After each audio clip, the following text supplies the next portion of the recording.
Hello everyone. Today we will be discussing the meaning and usage of the word fatigue. Fatigue is a feeling of physical or mental exhaustion, often caused by excessive or continuous activity. It can make it difficult to carry out daily tasks and can affect an individual's mood, cognition, and overall well-being. The term fatigue can be used in various contexts, such as in medicine, to describe the reduced physical or mental capacity of an individual, or in psychology, to explain the decline in an individual's performance due to stress or other factors.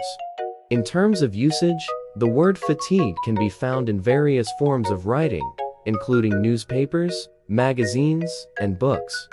It can be used as a singular noun or in phrases such as fatigue levels and fatigue syndrome. When used as a singular noun, fatigue can refer to a specific feeling of exhaustion or a state of being fatigued. Alternatively, fatigue can be used as a verb, describing an ongoing process or state.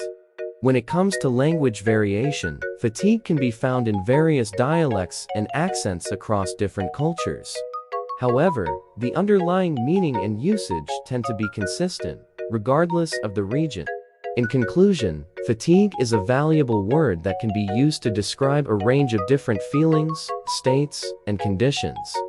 Understanding its meaning and usage can help us better communicate and comprehend the experiences of others. So, the next time you come across the word fatigue, remember that it's more than just a tired feeling. It's a powerful word that can help shape our understanding of the world around us.